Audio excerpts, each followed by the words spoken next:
Hey everyone, this is Robert, and thank you for tuning in to the show. And I just want to thank everybody for the support and everything that I've been doing so far, like as of this month, because I'm just coming off fresh from celebrating my birthday yesterday, so I'm technically still celebrating, like, I don't know, San Diego-ish area. So thank you so much for, tuning in on kind of birthday, post-birthday interview that I'm doing right here. So we have a very special guest in the corner. As you can see, we have comedian, actress, and she wears many different hats. So, ladies and gentlemen, this is Nicole Burch, and I just want to thank you so Hi. much for joining me on today's lovely Yeah, episode. thanks so much for having me. I appreciate it.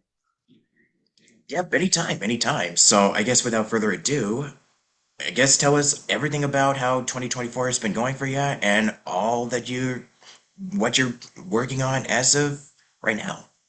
Okay, 2024. So I've taken a break because I have a 5-year-old. So I stopped touring like the beginning of this year. But I'll start back up again in mid-October, where I start off in Kansas City, which is my hometown, and then we'll do some Midwest states and Eastern states, and then like New York and Philly and all that. And then I'll be back in LA, hopefully January, beginning of next year. So yeah, doing that, writing, doing a podcast called The Funny Thing Is, doing all that stuff, just staying busy. Yeah, that's kind of the same as what I'm doing. Like, I'm kind of not really in LA right now, but I'm just kind of more like, Yeah, just kind of on a little mini vacay just after so much birthday stuff and just getting a lot of like business things, pretty much just how the hustle is. That's pretty right. much yeah. So I'm just kind of, thankful and it's just always full of gratefulness and just the gratitude that I still get to do this every single day. You know what I'm saying? That's awesome. I love that. And I think it's like important that we create our own stuff instead of waiting on stuff, like why you have a podcast, you know what I mean? Like Oh there's yeah. just it's like inspiring that we can take stuff into our own hands a little bit. Oh yeah.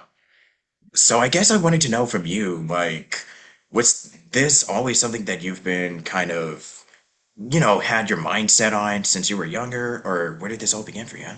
I think I come from a really funny family, like naturally funny people. So there was always kind of a need to compete with cousins and see who could be the funniest and who could make my grandpa laugh, because he was a hard sell. So I always knew I was funny. I think I always liked writing and reading more than anything. I like storytelling. And then I came to LA to do sketch comedy. And so I did that with the Groundlings Theater and I made it into Sunday Company, which took like 6 or 7 years. It takes a really long time. It's faster if you're a girl just because there's less women. It's so that they try to even it out so it's not like an all dudes class, a little bit more even. But even that took 6 years. And so after I did that, I was like, well, what do I want to do creatively? And so I did a stand-up show and it went really, really well. And then that's when I was like, oh, so like my writing and stuff comes from a sketch background and just storytelling background. And I just kind of morphed that into a stand-up career where I could start touring and have some comedy specials and stuff like that. So it just kind of morphed into this. I don't think when I was younger, if you asked me if I wanted to be a stand-up comic, I probably wouldn't have said yes. I'd be like, oh, that sounds cool, but I don't think I'd do that. But yeah, that's how I ended up here. Nice. And because I also know that you studied at the actor training studio in Kansas City, where it was kind of, I think you also met Andy Garrison, who kind of Yeah. pushed you, who not pushed you, like suggested that you move to LA to pursue a career in acting. So would you say Yeah. that was just very instrumental in, you know, getting your career off the ground? Oh, 1,000%. So I was a real estate agent at the time in Kansas City. I was like 25 or 26 years old, and I started taking acting classes with him just for fun. Just for fun. We weren't gonna shoot anything. I wasn't gonna audition for, I think I did end up auditioning for plays. I never got cast. Um, And because like at that point, there was the Kansas City Metropolitan Ensemble or the Coterie Theater. Those were like big ones, and they kind of already had their like the people they would pluck from. So like outside auditions. And we'd been working together for quite a while, and he said, I think it's time you either pick New York or LA. Uh, Otherwise, you're just going to be here forever, just taking class with me, and which would be great because he's here. But he was like, I think you kind of want to go, and so I'm giving you permission. It's time for you to go. And so that's when I flew to LA to visit some friends.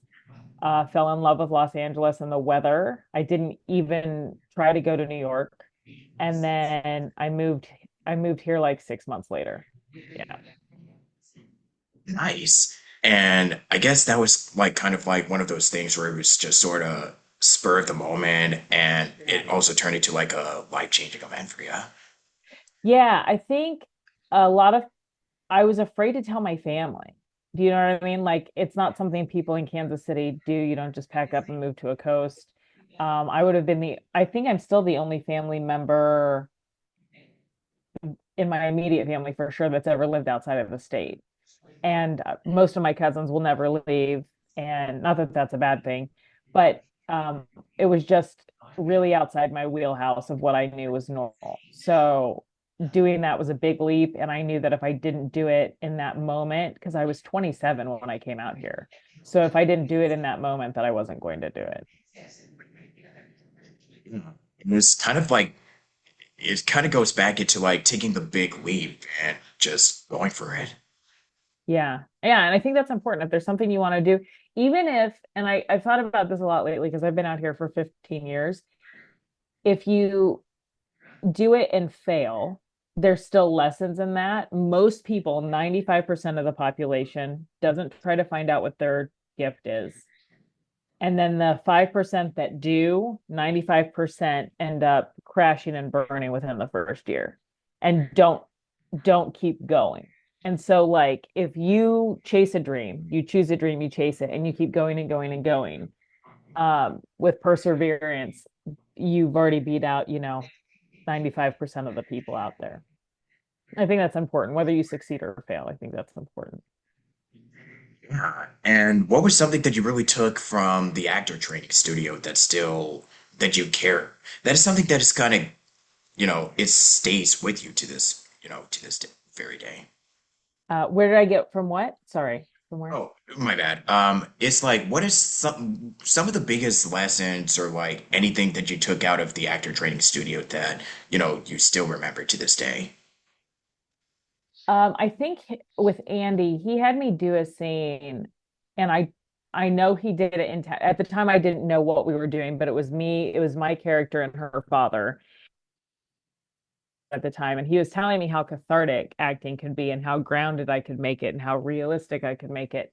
And he had this one activity where it was just me and an older actor friend of mine on stage, and we would have to pull dialogue out of a fish.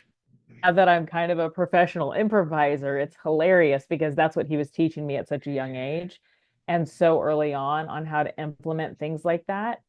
And that you should be able to live it should feel real to you in that scenario, so real that if somebody gives you a piece of paper that has a line of dialogue on it that doesn't even fit the scene, you should be able, because you are so grounded and into what is happening, you should be able to sell it, and you should be able to feel it, and you should be able to keep the scene going into the trajectory you want it to go.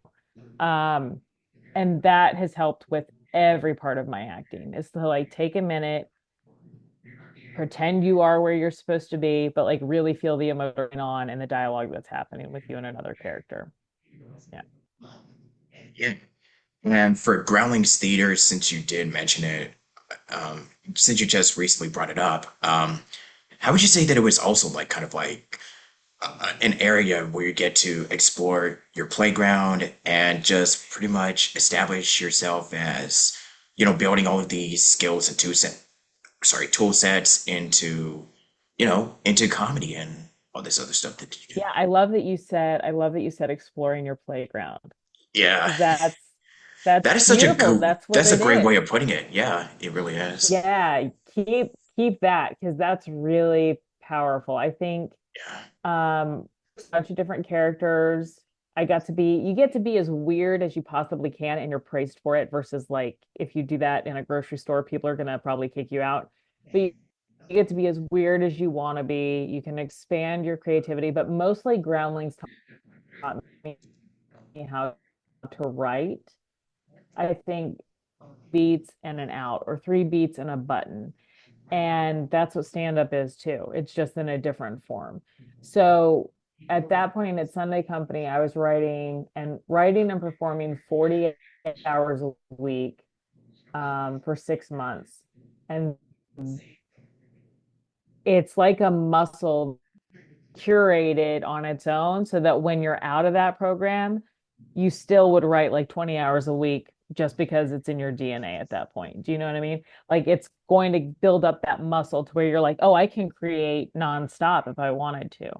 Where I think in Kansas City, before I started taking acting class, I was maybe doing one creative thing a month or one a week. And now it's like, oh, I do something creative every single day, which is amazing.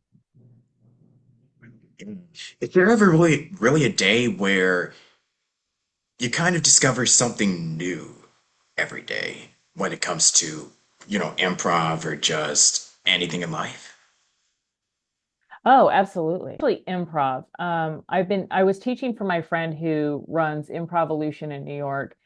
And during COVID, they started teaching virtually, which you're probably thinking, improv virtually, how does that work?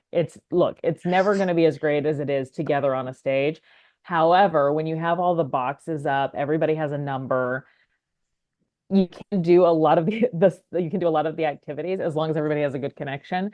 And it's really interesting to me that some of my best classes were people who didn't want to be actors, they didn't want to be performers.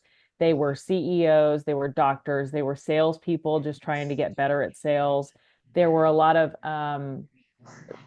like office type people that needed to be that wanted to get better and more comfortable at public speaking.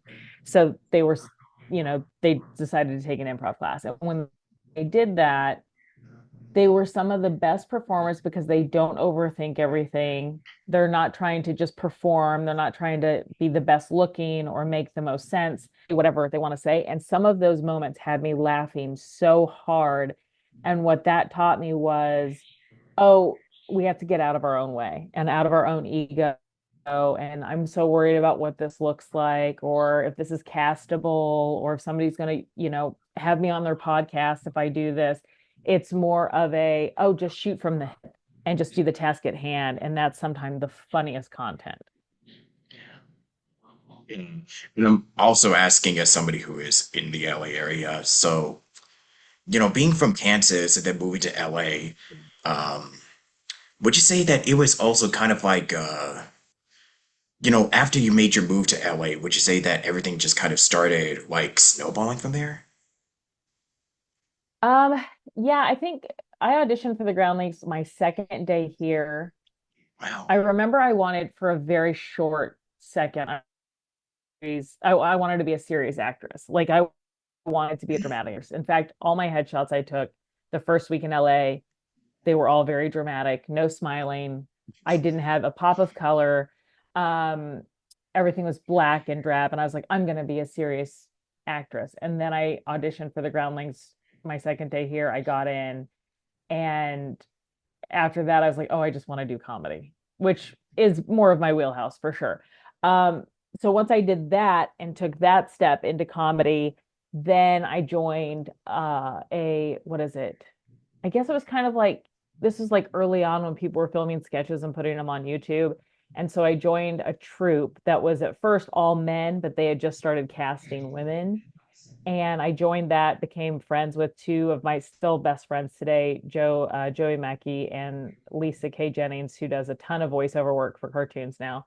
Um, and we just kind of collaborated and we did things, we were all very ambitious, had really big goals, and that helped a lot. That's when I learned to just always stay busy and to always be creating with people. And if it's not a fit, it's not a fit, move on.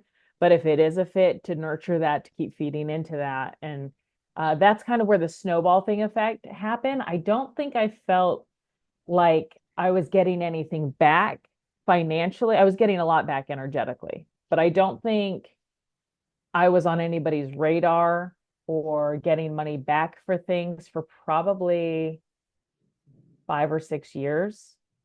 Once I got into Sunday Company, that's when things really snowballed because that's when I was getting an agent, a really good agent, a commercial agent, a manager.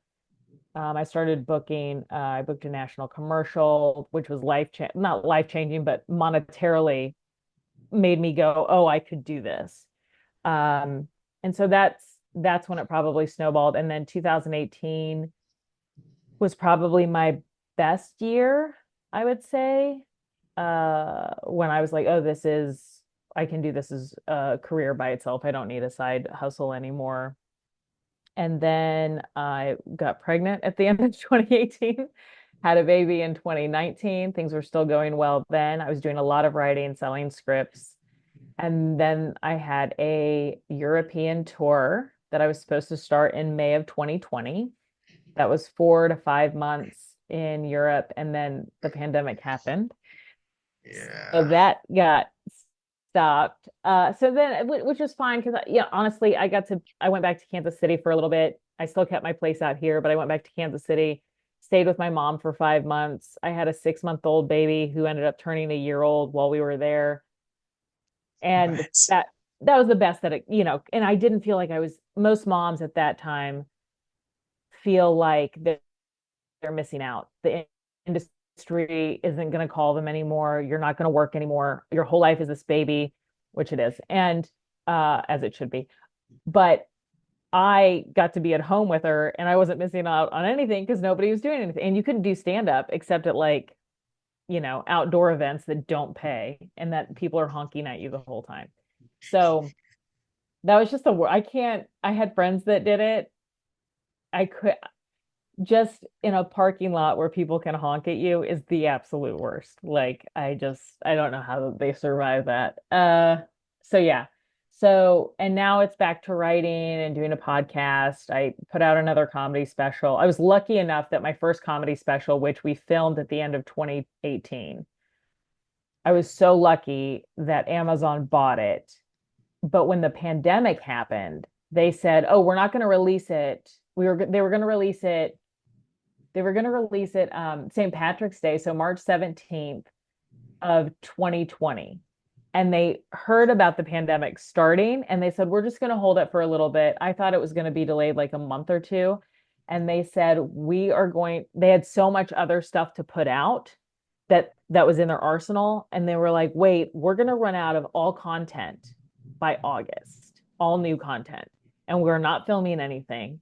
So they're like, we're going to save yours for September. And I'm so glad they did because then at least I had a new special to come out when nobody had anything else to watch. And so that kind of put me a little bit more on the map. And I did very well with that, which is great.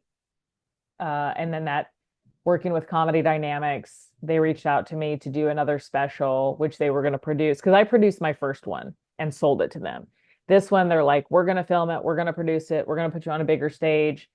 And I'm so glad that they did that. And then that just came out in March of this year called Mama Drama. So yeah, yeah, yeah, it's crazy.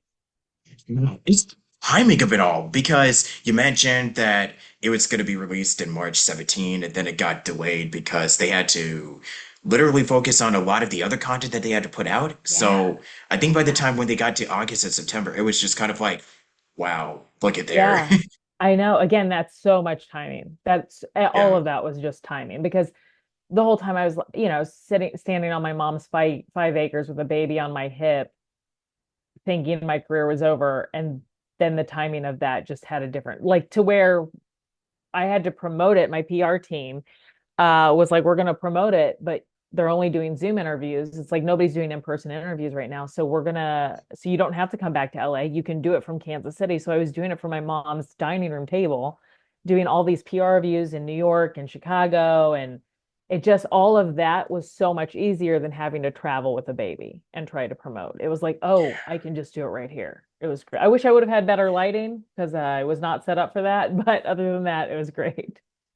I mean, to be fair, no, it was just kind of like we were just kind of doing Zoom even before 2020, and everybody was still kind of figuring it out and Yes. adjusting, like, oh, how do I do this? Like, I'm not in the best setup, but it's kind of like what some of my other guests have also said. It's like whatever happens, like you got to make the best of it with the Yeah. materials that you got to work with. I mean, improvising. I mean, that's pretty much what we're talking Yeah. about during this whole entire episode. I mean, it's Exactly. kind of improvising. And also luck. I should also mention it's just due to just sheer luck because Oh, I know so we much luck. discussed like timing, the preparation, and also a lot of luck. You know what A I'm lot. saying? Yeah. Because going back to the August, September thing, like that would not have happened if, you know, if it wasn't released the time that it was released. So Right.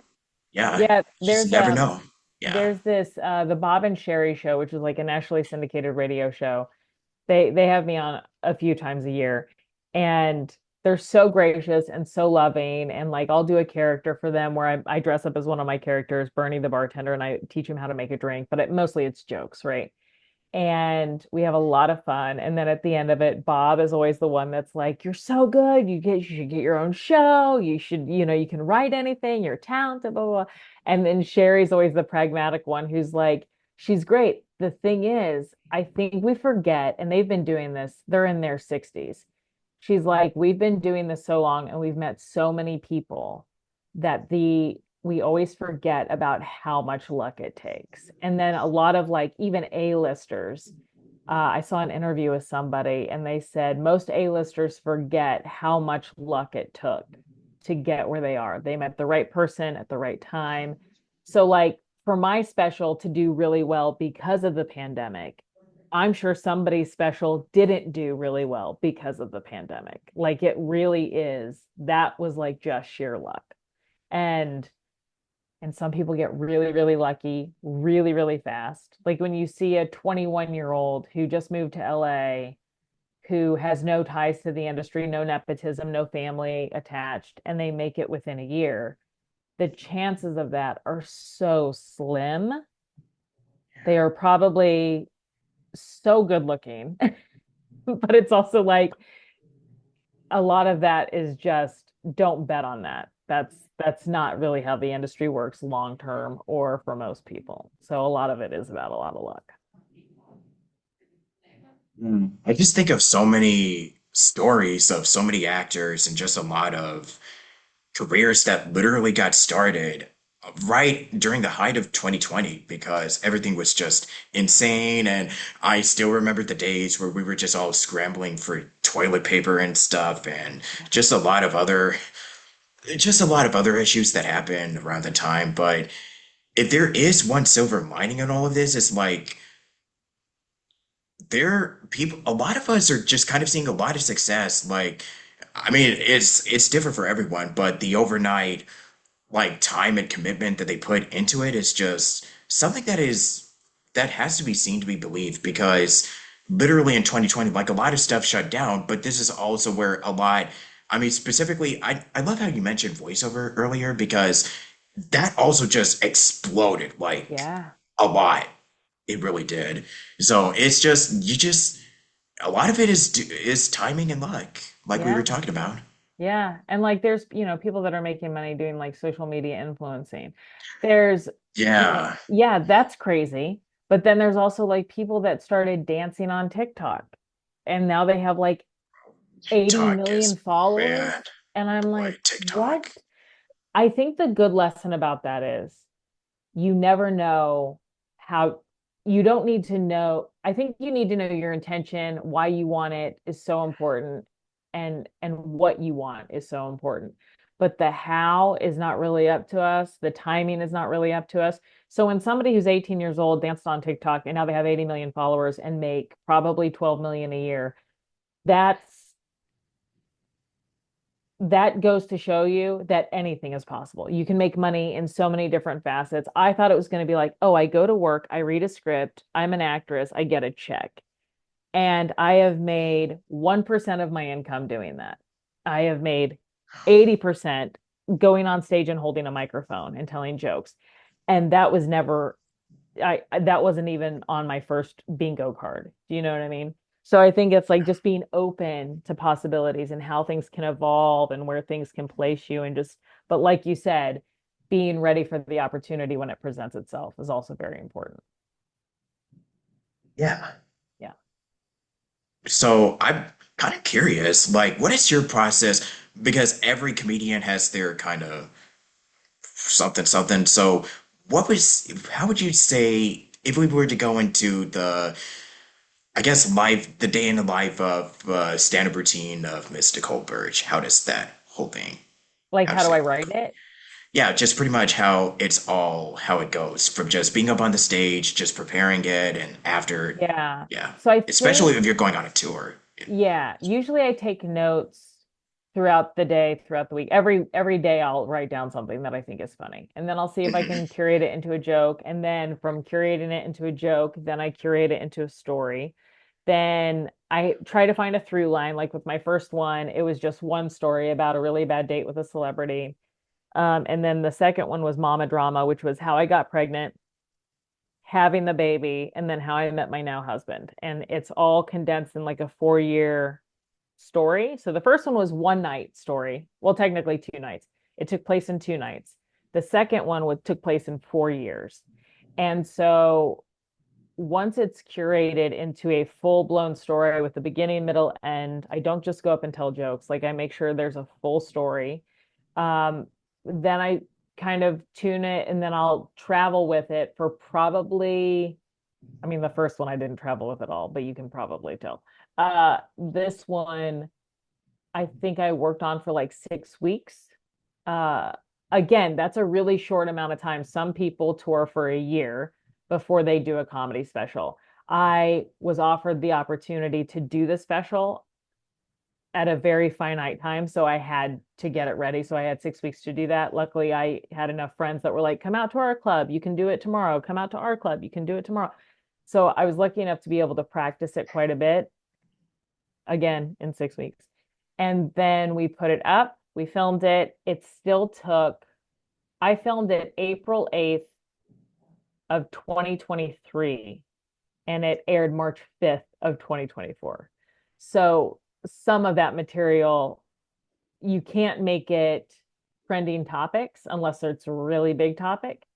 Like I don't do politics, but let's say I told a Donald Trump joke. Well, that's probably going to last for a while. Now, if I talked about Donald Trump just won the election, that's probably not going to last another year because people are going to be like, dude, that's a year ago. Why is she talking about that? Does that make sense? Um, yeah, so like that's so I try to keep it more personal stories and less trending topics because those can change and you have no idea how post-production how long. And again, the reason my post production took so long is because they wanted me to be the last special they aired. They wanted me to be the anchor, which I was very flattered by because that means that they're holding out hope for my special, which is great. But it also put it off an extra 5 months, and so that was, you know, yeah, Mm.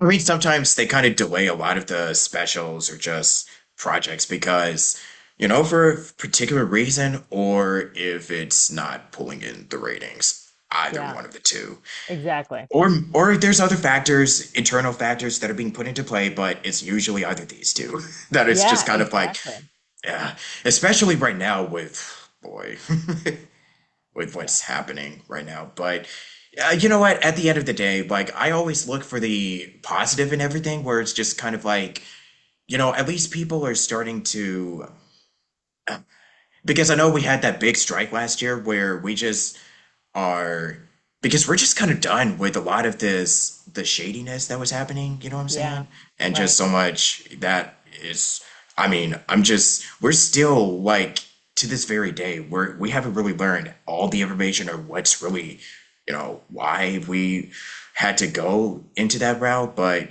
at, I mean, we're still fighting and we're right, still resolving for a better future and, yeah, just doing our part.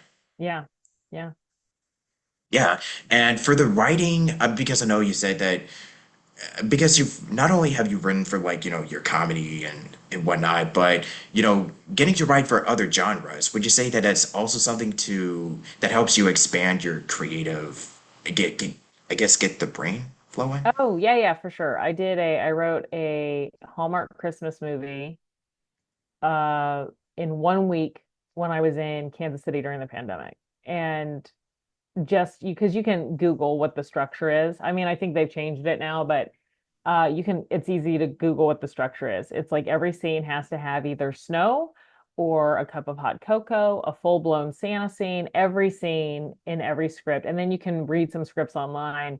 So it took me more time to just figure out the formula. And then it took me a little less than that same amount of time to write the script. And I was done in a week. But I had so much fun doing it because it was so different than what I normally write that, and it was cheesy and it was uplifting and it was, I mean, it's a Christmas Hallmark movie. But that just worked a different part of my brain. And it also got me out of just the, 1, 2, 3 beat, 1, 2, 3 button that comedy is. So I actually really appreciated stepping out of my wheelhouse. And for your podcast, because you did, I'm so glad that you plugged it.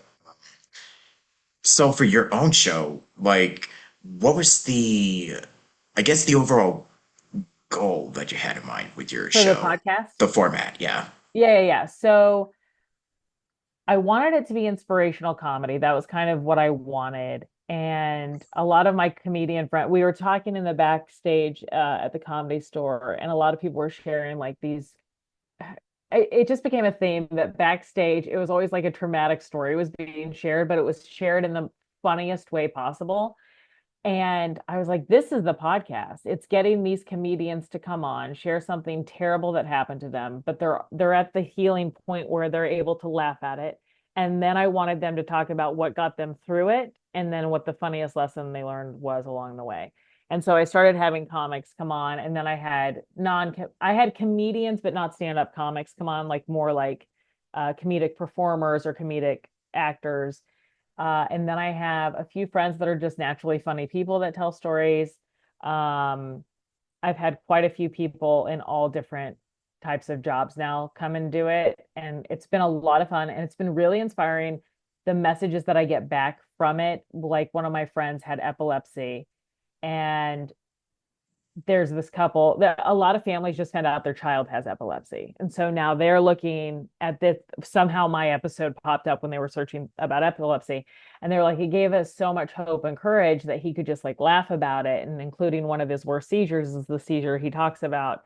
And and now I put them in contact with him so that they can have kind of a dialogue and he can get them to where they need to go. So it's like a community is starting to build with each episode over, a loss of a sibling or um this is PG, so I'm going to keep it clean, but like different things that can happen to people and how you persevere through it. And that's what makes us all the comedians basically. Mm.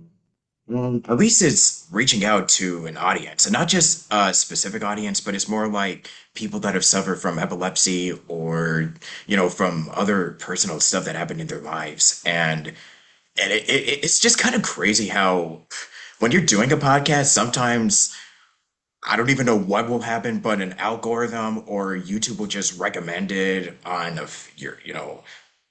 your timeline or a feed, or it just kind of pops up on social media Yeah. at some point, and you just never know. That's why I just keep saying you just never know what's going to happen or who it's going to reach to. But it's so true because sometimes when you pursue a career, you just don't know where it's going to go until you're Yeah, just kind of for sure. still sitting here of like, wow, did I actually do this? Yeah, for sure. Yeah. Absolutely. Yeah. Yeah. I do have a couple more questions, but I'll just probably save those for part two. But Okay. before we go to the next part, I think the episode that I watched I think I remember watching one of your episodes with oh wow, Carla, someone, Oh, Carly yeah, Delaney. Yeah. Carla Yeah. Delaney, yeah, and you were talking about Jeff Bergman, who literally just exploded on Instagram and Yeah. TikTok, and it's just insane. Yeah. He's Yeah, great. so He's we were great. mentioning voice actors, and I just had to mention, Jeff, who is insanely talented, and he could just do pretty much Yeah, anything. I'm gonna have him on the podcast, I think, in 2 weeks. So he's great. He's phenomenal and he's Awesome. such a kind guy. So Carla and I did Sunday Company together at the Groundlings. and we were always in each other's sketches. And so he would come to every show and just super supportive, super sweet. And he goes way back. He goes way back. He's been doing this for like 30, 40 years. He's just so talented, dude. He's so talented. So any success that's coming his way is well deserved. Oh yeah, yeah. I mean, from Bugs Bunny to Donald Trump, like the man can really, he does it all. Yeah, Fred Flintstone, Yogi Bear, Yeah, like he's yeah, yeah. yeah, So many of those shows that are out right now. Yeah, yeah. it's He's kind of great. alternated between him, Eric Bauza, and a couple of other voiceover. I had on Bob Bergen, who was he's Yeah, like Porky Pig on my show before, and all of them are really because I know for a lot of the Looney Tunes characters were mostly done by, Mel Blanc. So a lot yeah, of them just filling in his shoes as a lot of these yeah, characters is really inspiring. yeah. It's I just think so too. inspirational. Yeah, he's got a Yeah. lot of great stories about that too. Yeah. Oh, yeah. So I guess we'll just save some of those questions for part two. But if you enjoyed it, let me know in the comments. Like, subscribe, YouTube stuff, and I'll see you all in the next part coming shortly. Take care. Welcome back, yo. And yeah, we've been having a lovely conversation so far, just with stand-up, acting, and we were also just talking about writing in your podcast. So, I guess to continue the podcast conversation, like, what would you say what were some of the ones? I mean, you did mention the epilepsy one, but was there another episode that really holds a special place in your heart? I think it was my first episode with Nanor, is a friend of mine who had to escape Kuwait when she was 13 years old during the the Gulf War. And she was just a tester episode. I didn't think it would actually air. She's not a comedian. She was in charge of all the marketing at the Groundlings. And so I go, "Hey, you have a great story." I go, "Would you mind if I interview you for practice? And we'll just record just in case." And she's like, "Sure." And it ended up being one of the most fascinating episodes because hearing about how a 12-year-old has to escape Kuwait to get to Syria, and they had to spend the night in Baghdad was insane. Like I mean, she was in enemy territory. And so like she talks about that and there was bazookas and they were pulled over and her father talked his way out of it, which they got very, very lucky. And she didn't realize until later how lucky that they got. But now she from that experience has thrown herself into work and creating a life that's stable and structured and safe. Yeah, that was a really powerful story that I wasn't expecting. So I knew it would be a powerful story. I didn't know it would be such a fun interview in terms of how she brought levity to such a dark topic. Yeah, so that was interesting. Man. And some of the past episodes I've done, we kind of discussed some pretty heavy topics. Like recently, I think all this month we were just talking about mental health, and it was just so many that I didn't even know because all of us, whether it's imposter syndrome or just with negative thoughts that kind of go through our minds, there's always that little something that we go back to that reminds us why we found our joy and what we love doing. Right. And whether it's an escapism or just because with the tester episode, like, escaping from the Gulf War and then just finding, a safe place and, just managing the groundlings and everything, that is just, man, our trajectories in life can be really unexpected, let me tell Yeah, you. absolutely. Totally agree. Yeah. But with your podcast, it's kind of like when you started going on YouTube, like, did you kind of expect it to start like taking off right away? No, I had a friend who was a producer for a pretty good size. They had like 35,000 subscribers. And so I was like, well, how long did that take? And she goes, it took them 4 years. And I was like, oh. So she Sounds goes, about right. she goes, you will not make any money your first 2 years. Just assume you're not going to make any money. And uh, for the most part, that's been true, with the exception of like friends that have given me sponsorships. But uh, yeah, I think it was.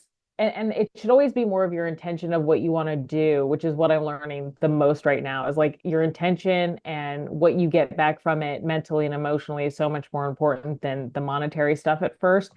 Because the people who really pop, the people who take off, the Diary of a CEO podcast or the Jay Shetty podcast that have millions and millions of followers, those took off because it was just these guys that were so excited they're good at interviewing, but they were so excited to just do it and to get people's life stories. And they had so many questions and they came from a place of curiosity. And that's why those guys popped. They didn't pop because they knew the exact algorithm and they knew what hashtags to use and they knew, that's not why. That'll get you a little bit of traction, but it's not going to get you to like the Oprah level or I should say, what was I going to say? Barbara, what's her name? Oh my gosh. Barbara Walters level, like the big time interviewers, the Larry King Live, like that's not going to get you all the way there. That's just going to help you a little bit with your algorithm. But to have like really good intention is super important. Yeah. And did you have like any influences for just everything? Like just in general, not just comedy? Um, I mean, like Carol Burnett and Lucille Ball, like I Love Lucy was something I grew up on with, so like that's for comedy for Yeah. sure.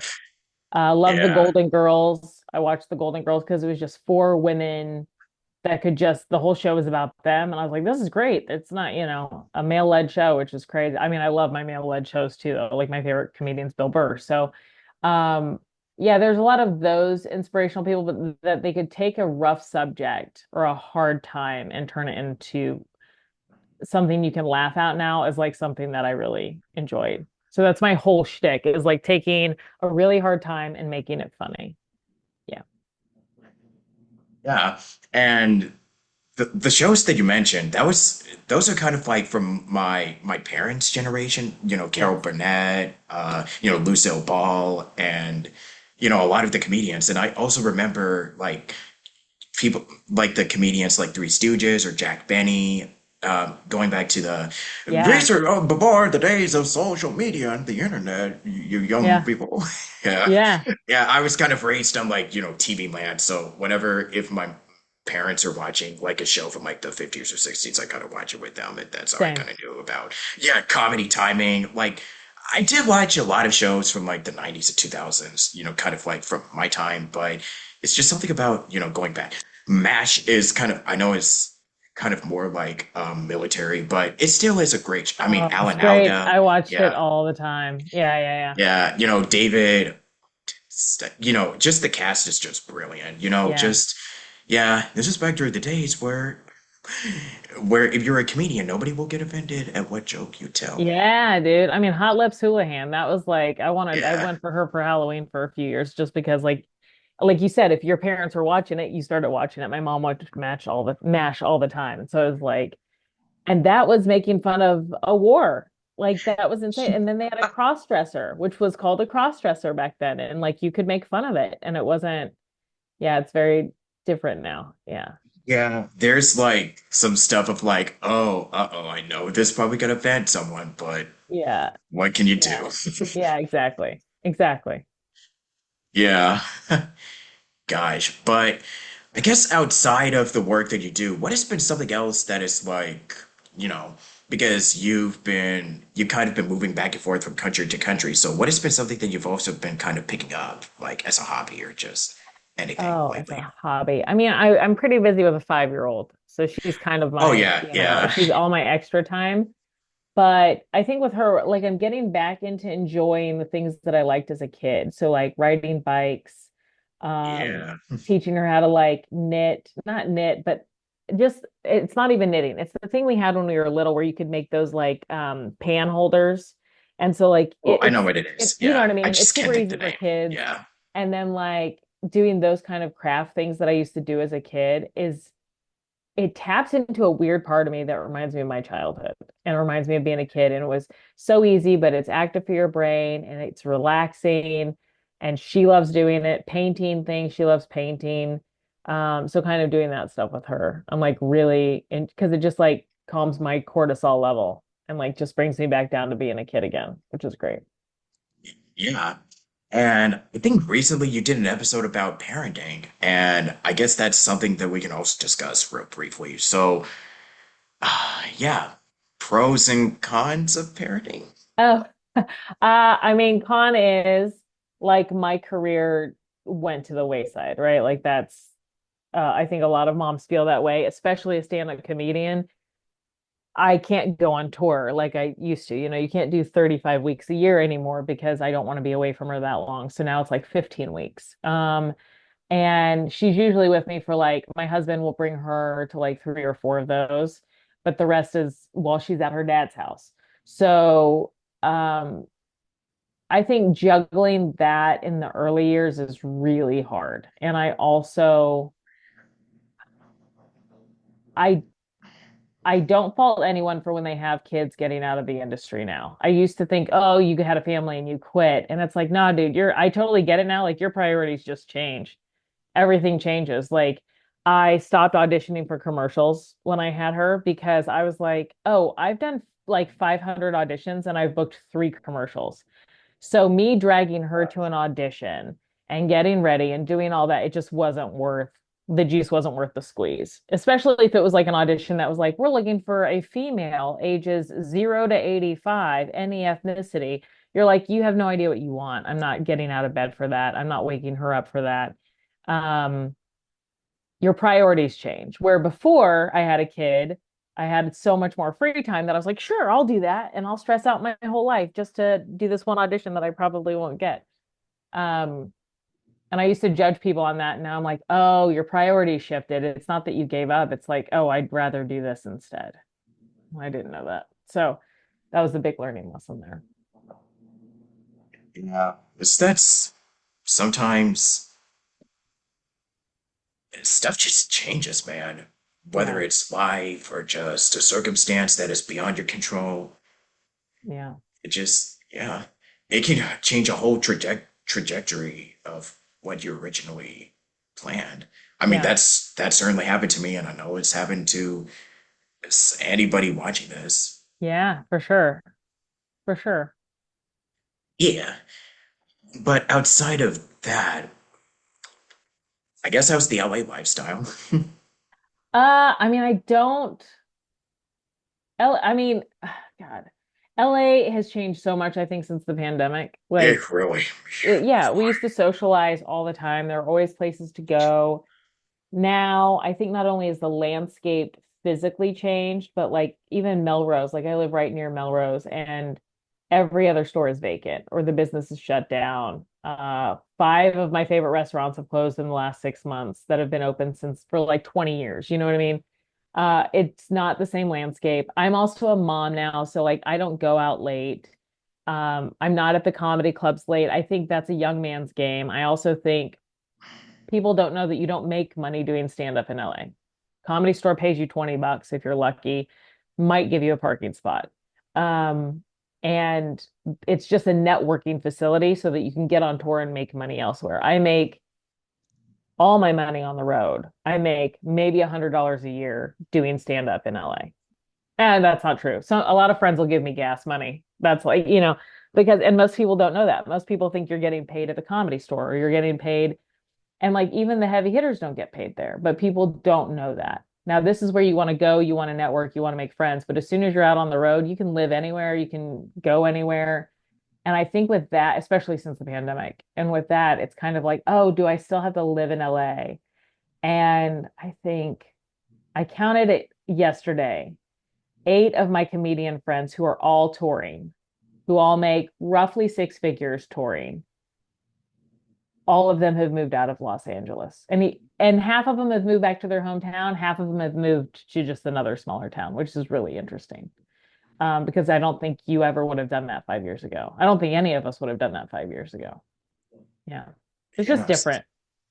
And so many are like moving out of LA, especially with the layoffs and so much that Yeah. is, man, it really is rough out here. I Yeah. mean, and that's why I say this to people, like, just as a cautionary piece of advice. Like, if you wanted to move to a big city like Los Angeles, definitely be there when you're not just emotionally and mentally ready, but just financially ready. Because Absolutely. trust me, anything can happen, and you might be doing well, but then next thing you know, you're Yeah. just sub. Yeah, like literally just this past summer, like SAG-AFTRA is doing another strike on video games, and you don't know where the feature is going to be. I don't know what the turnout is going to be. Yeah. It's just it's insane. Yeah. And even the And VO the artists inflation, are yeah. moving too. Yeah. A lot of a lot of my really good Yeah. friends that do VO are just like, we don't have to be here anymore. And I'm like, Yeah, that's crazy.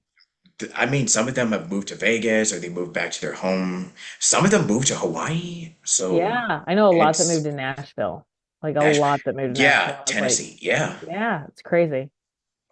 Yeah. So it is just none of this would even happen like a decade or so ago. But now Exactly. I think it's because also like the inflation is ridiculous. Oh yeah, cost of living is crazy. I saw like the average cost of rent in LA is $2,900. And No, I it's was more than that. and I It's was like, more. I go, It that's went the up. well, if that's the average, that's including places that are like not safe. You know what I mean? That are I was just like, and I think 5 years ago the average cost was like 1850. I'm like, that's it went from 1850 to 3,000. That's insane. That's insane. That sounds about right. Yeah. Yeah, it's That's LA for crazy. you. Yeah, exactly. Yeah. Yeah. It really is crazy. Yeah. And let me see. Because I know that you're also a mom and you also do this other work. How do you juggle all of this? Uh, Not well. I think I'm still like I'm still figuring that out. I One mean, of I'm my still friends, figuring out. yeah, one of my I'm friends s- did my tarot reading or whatever the thing is when you read cards and stuff, and she goes, "Oh, your whole life's purpose is to figure out how to juggle your career with family." And I looked at her like, "Well, I'm not ever gonna know how to do that. Like it just changes too much. And as soon as I get a hold on what I think I'm doing, my daughter will get sick for a week or my job that I thought, oh, like last Saturday I had a really big gig at the ice house. I was so excited about it that a friend had me come on for it at the last minute, and I was like, oh, this is great, I need this so much, and like I love performing at the ice house. It's just a really warm crowd, and I was so excited to do it. And then they canceled it the night before because there hadn't been enough ticket sales. And I'm like, you canceled it the night before. Because everybody I know buys the ticket the day of. So I was like, why did you cancel it the night before? And he's like, well, we have to do that now because it's getting harder to get people in seats. And so we can't staff it and risk people not coming. And I was like, oh, that's new because for 15 years, I always knew of day of sales. Like that's when your sales go through the roof. And they're like, no, we need like a heads up now. I was like, oh, that's crazy. It's just the whole landscape's changing. It's crazy. So, as a mother, how do I juggle it all? I'm just holding on, just trying to figure it out. I mean, if we were to discuss like the challenges and the hurdles on top of, the yeah, man, it's always the challenges that we also talk about, there's the silver lining in everything when it comes to juggling careers or just sustaining a career in general, Yeah. especially if you're in LA. So that's just kind of something that I've touched upon in a lot of episodes where I mean, we've kind of already talked about it even in this episode, like inflation and, I mean, traffic, fire. Yeah. Yeah, just the weather. Yeah. I mean, I do like the LA weather, but it's just kind of, man. Yeah. This is Yeah. why, like, if you're in somewhere like San Diego, where it's like a lot cooler and you're by the sea breeze, Right. it's more chill, Yeah. in my But you're also opinion. paying so much more. Yeah. Yeah. But, in spite of everything, I guess it's like I guess I kind of go back to that one question. What is it that made you fall in love with, performing, doing stand up, or just anything that made you just pursue a career in showbiz?